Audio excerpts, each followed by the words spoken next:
ఆది నుంచి అంతవరకు అన్నిటినీ దేవుడు ముందే పక్కా ప్లాన్గా సిద్ధపరచుకొని రెడీ చేశాడు. ఆయా ఘట్టాల్లో, ఆయా సందర్భాల్లో అన్ని అందుబాటులోకి వచ్చేటట్టు దేవుడు చేశాడు. ఇప్పుడు మన జీవితానికి సంబంధించి శరీర సంబంధమైన వాటికి, ఆత్మ సంబంధమైన వాటికి కావలసిన వనరులు కూడా, కావలసిన విషయాలు కూడా అన్నీ మనకు ముందే సిద్ధపరచబడ్డాయి అన్నది లేఖన సత్యం. ఒకటైనా కాక మునుపే నా దినములన్నీయు నీ గ్రంథములో లిఖితములాయను అన్నాడు 139వ కీర్తనలో. 56వ కీర్తనలో నా సంచారములు నీవు లెక్కించి ఉన్నావు, నా కన్నీళ్లు నీ బుడ్డిలో దాచి ఉన్నావు, అవి నీ కవిలలో కనబడును కదా అన్నాడు. అంటే ఒక మానవుడు ఎక్కడెక్కడ సంచరిస్తాడో, ఎన్ని రకాల సంచారాలు చేస్తాడో, ఏ విధంగా తన జీవిత సంచారం ఉంటుందో ఆ విషయాన్ని కూడా దేవుడు లెక్క వేసుకుంటాడు. అంతేకాదు నా తల వెంట్రుకలన్నీ కూడా నువ్వు లెక్కించున్నావని భక్తుడు మాట్లాడాడు. అలాగే ప్రభు కూడా చెప్పాడు, భయపడకూడదు, మీ తల వెంట్రుకలన్నీ లెక్కింపబడి ఉన్నవి అని. అంటే మన విషయంలో దేవుడు ఎంత సీరియస్గా ఉన్నాడో, ఎంత పట్టింపుగా ఉన్నాడో, ఎంత తీవ్రంగా ఉన్నాడో ఈ వచనాలను బట్టి మనం ఇట్టే అర్థం చేసుకోవచ్చు. మన గురించి మనకు పట్టకపోవచ్చు, లేదా మన వారికి పట్టకపోవచ్చు, కానీ మనల్ని నిర్మించినటువంటి నిర్మాణకుడికి మాత్రం మన గురించి చాలా పట్టింపు ఉంది, చాలా చింత ఉంది. చింత అంటే బాధ్యత ఉంది.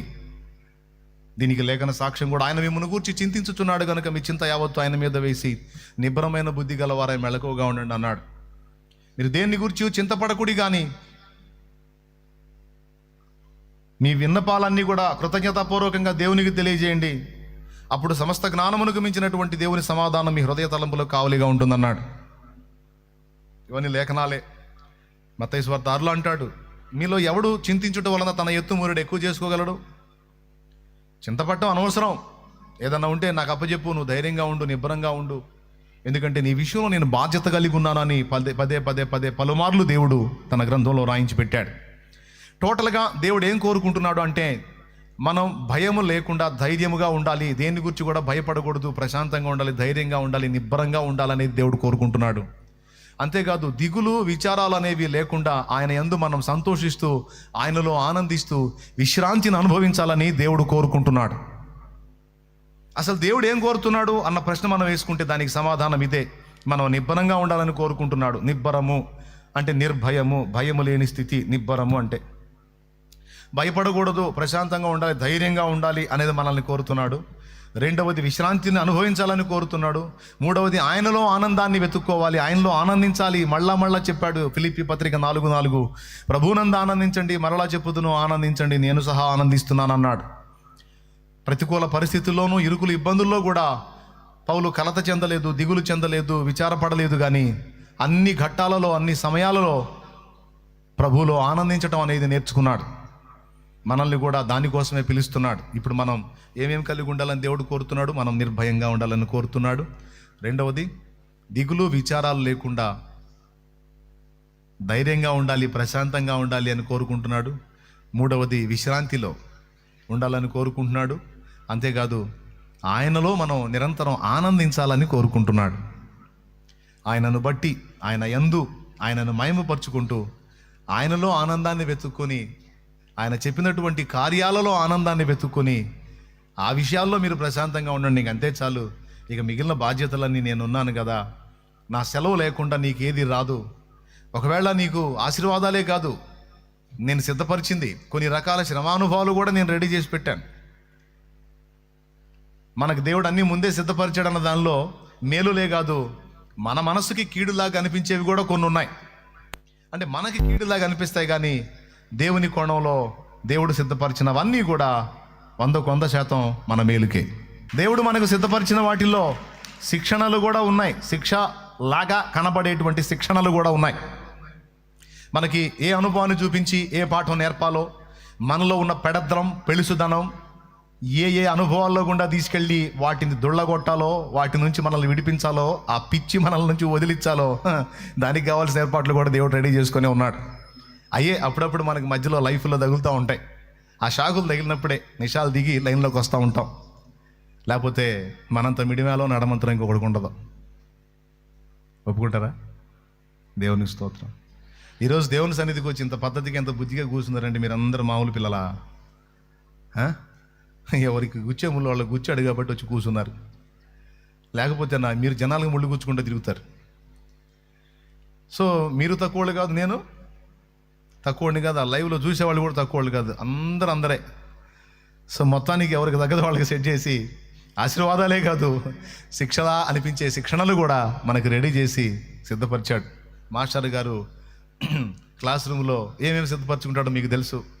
చాక్ పీస్ రెడీ చేసుకుంటాడు, డస్టర్ రెడీ చేసుకుంటాడు, బ్లాక్ బోర్డ్ రెడీ చేసుకుంటాడు, వీటితో పాటు ఇంకొకటి కూడా దగ్గర పెట్టుకుంటాడు.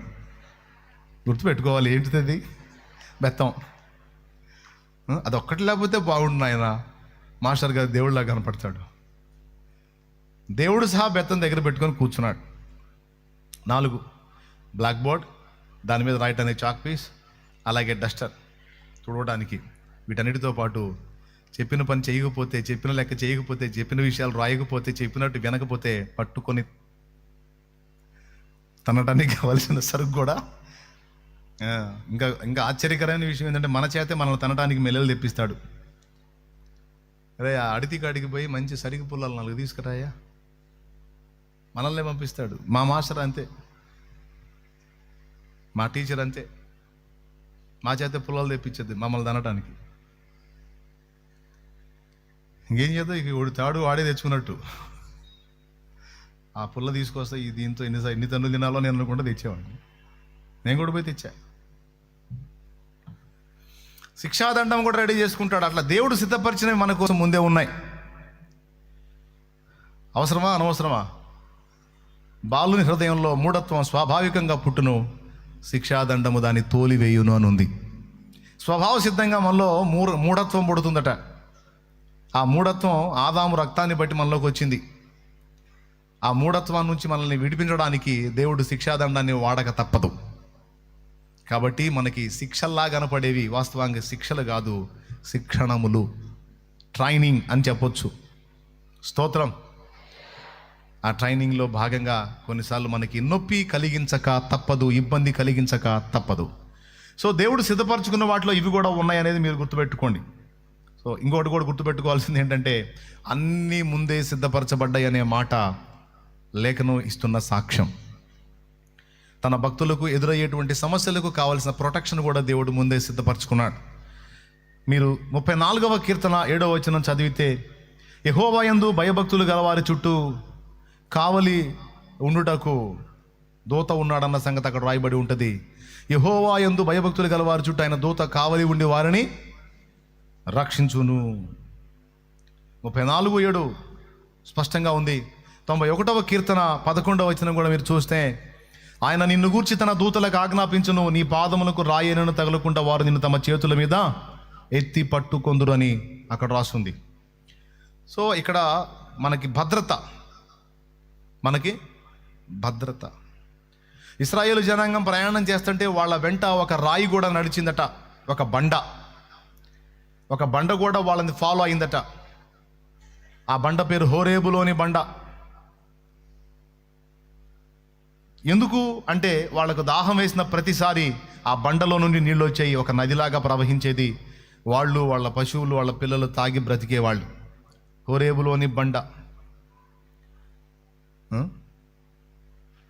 ఇది పాటల్లో ఉంది కదా, నీవు నాకుండగా నీవే నా ఆత్మదాహము తీర్చిన వెంబడించిన బండవు. ఇశ్రాయేలుని వెంబడించిందంట ఈ బండ. చూడు అసలు ఎట్లా రెడీ చేశాడో చూడు. అసలు పగటి వేళ ఎండ దెబ్బ తగలకుండా మేఘస్తంభమే వాళ్ళ వరకు నేడుండేదట. ఎన్ని లక్షల మంది ఉన్నారో వాళ్ళ వరకు నేడుండేదట.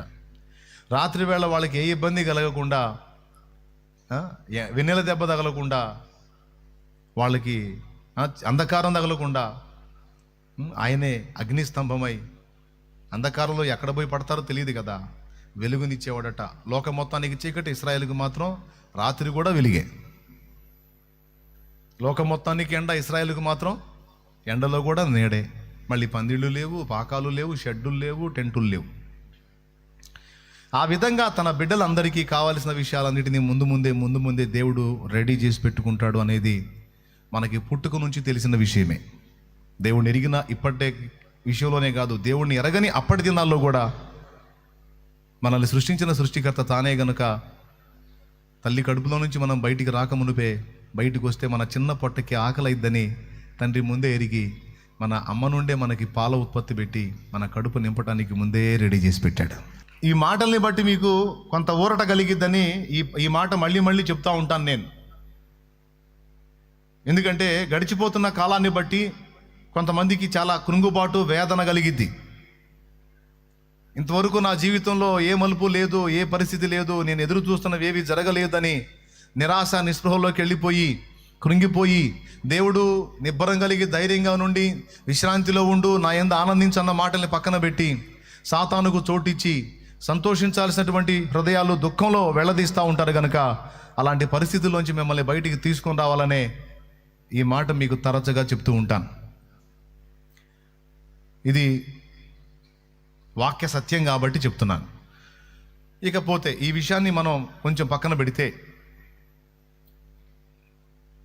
ఎన్నో వాగ్దానాలు, శరీరానికి కావాల్సిన అవసరతల విషయంలో వాగ్దానాలు ఉన్నాయి, ఆత్మీయ జీవితానికి కావాల్సిన అవసరతల విషయంలో కూడా వాగ్దానాలు ఉన్నాయి. సిద్ధపరిచాడు, అంతేకాదు ఇచ్చాను అని కూడా చెప్పాడు. సిద్ధపరచడమే కాదు, ఇదిగో నీకు ఇచ్చానని కూడా ఆయన మాట్లాడాడు వాగ్దానాల్లో. ఉదాహరణకి ఇశ్రాయేలు జనాంగానికి కనాను దేశాన్ని ఎప్పుడు వాగ్దానం చేశాడు దేవుడు? అబ్రహామును పిలిచినప్పుడే, నేను నీకు చూపించు దేశమునకు వెళ్ళు, ఆ దేశమును నిశ్చయముగా నీకును నీ సంతానానికి నేను ఇస్తాను, నీ సంతానం వాళ్ళు దాన్ని స్వతంత్రించుకుంటారు, నీ బిడ్డలు అక్కడ ఆశీర్వదించబడతారు, నిన్ను కూడా నేను ఆశీర్వాద కారణంగా చేస్తాను, నిన్ను గొప్ప చేయ మొదలు పెడతాను, నిన్ను అలా చేస్తాను ఇలా చేస్తానని అన్నాడు. ఆదికాండం 12వ అధ్యాయంలో అబ్రహామును దేవుడు పిలిచినప్పుడు కనాను దేశాన్ని కూర్చున్న వాగ్దానం అబ్రహాముకు చేస్తాడు. తర్వాత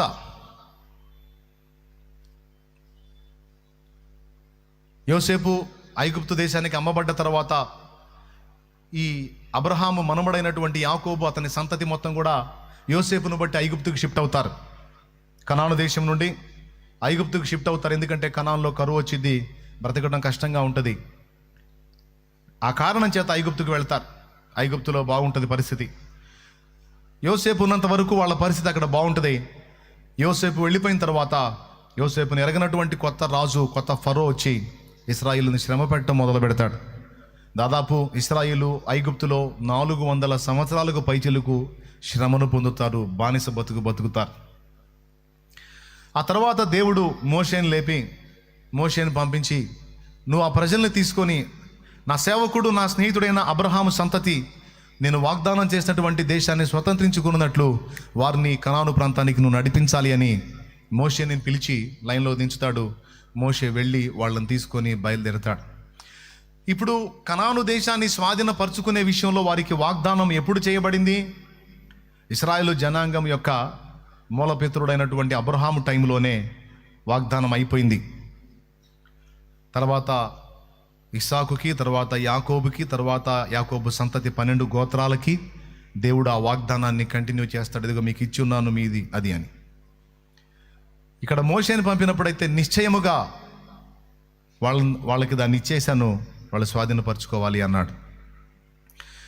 ఎప్పుడు ఇచ్చాడు దేవుడు?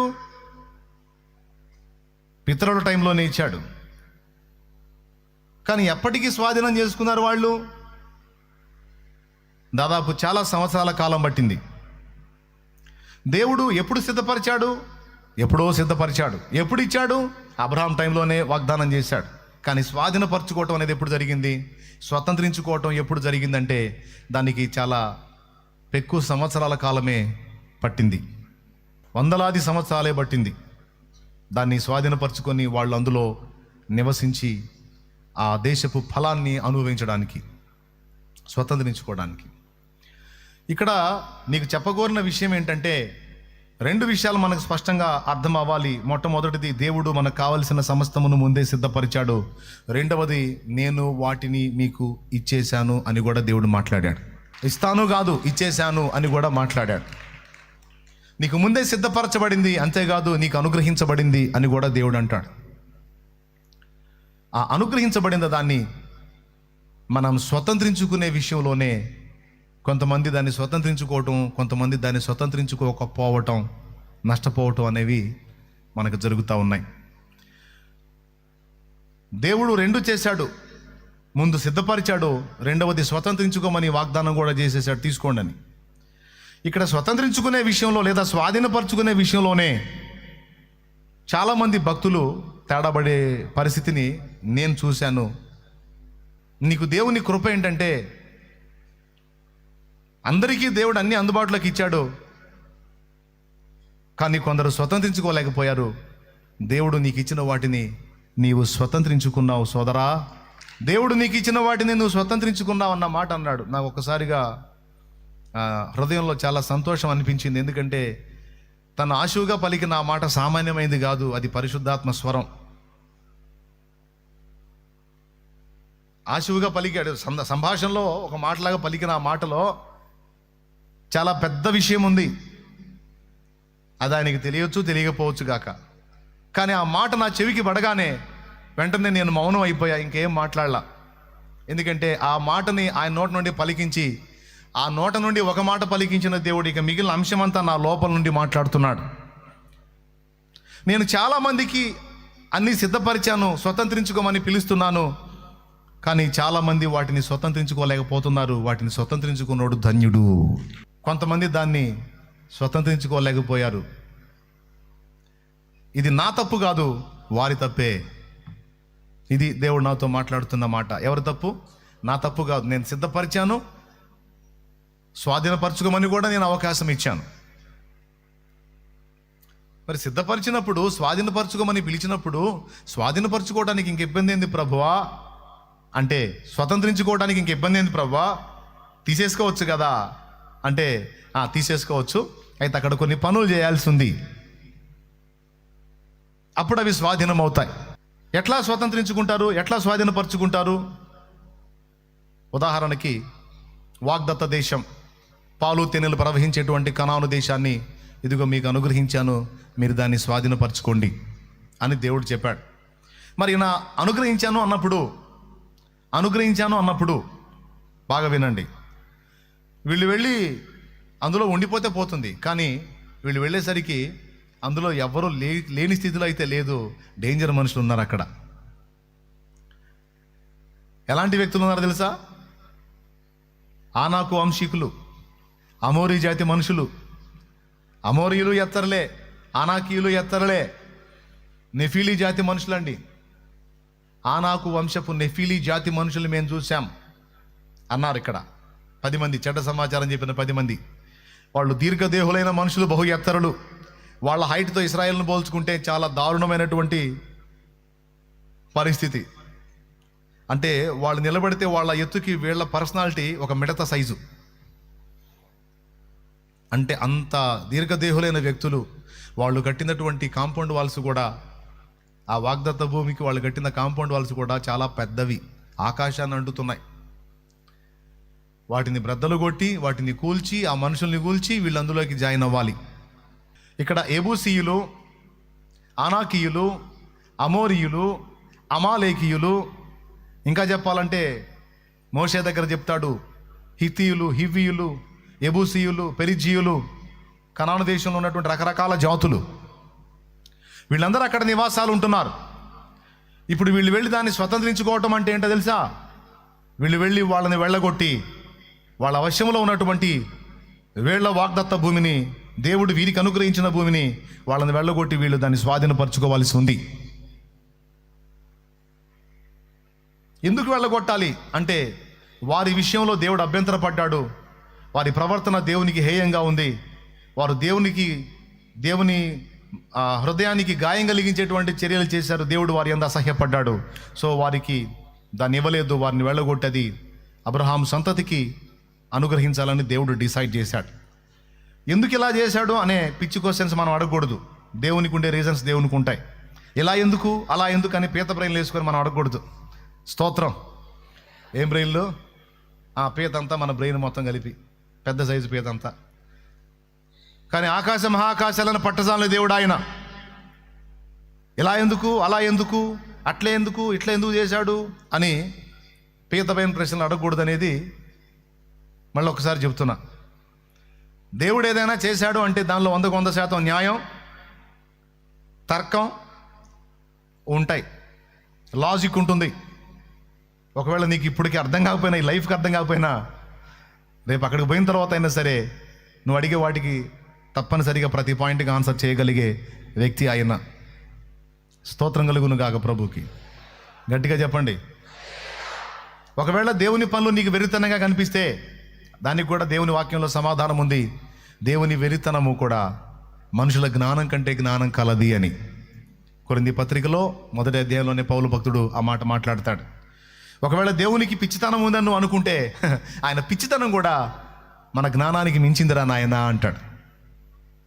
కానీ దేవుని దగ్గర వెరితనం ఉందా, పిచ్చితనం ఉందా? నో. మన పిచ్చి బుర్రలకి దేవుని పనులు కొన్నిసార్లు పిచ్చివిగా అనిపిస్తాయి. అది ఇక్కడ దేవుడు పిచ్చని కాదు, దేవుని అర్థం చేసుకోవటంలో మనం పిచ్చోళ్ళం అయ్యాం. అంత మేధావైన సైతానే పదే పిచ్చోడైపోతున్నాడు ఆయన దెబ్బకి. సైతాన్ని ఎన్నోసార్లు వెర్రోని చేశాడు, సైతాన్ని ఎన్నోసార్లు పిచ్చి వేధవం చేసి పడేశాడు దేవుడు. వాడు మహామేధావి, అలాంటోడే వెధవన్నర వెధవైపోతున్నాడు ఆయన దెబ్బకి. మనం ఎంత? కాబట్టి ఏదన్నా మనకు అర్థం కాదు. దేవుడు పిచ్చి పని చేశాడంటే దేవుడు పిచ్చోడు కాదు, ఆయన పిచ్చోడు, పిచ్చి పని చేశాడు అనుకుంటున్నా నువ్వు నేను, మనం పిచ్చోళ్ళం. ఆయన మేధావి, మహామేధావి, మహాజ్ఞాని, అమిత గుణ సంపన్నుడు, అమిత జ్ఞాన సంపన్నుడు ఆయన. ఆయనకు నిత్య స్తుతి కలుగునుగాక, కృతజ్ఞతాస్తుతులు కలుగునుగాక. ఎల్లప్పుడూ నా దేవునికి మహిమ చెల్లునుగాక, తగునుగాక. ఆమేన్.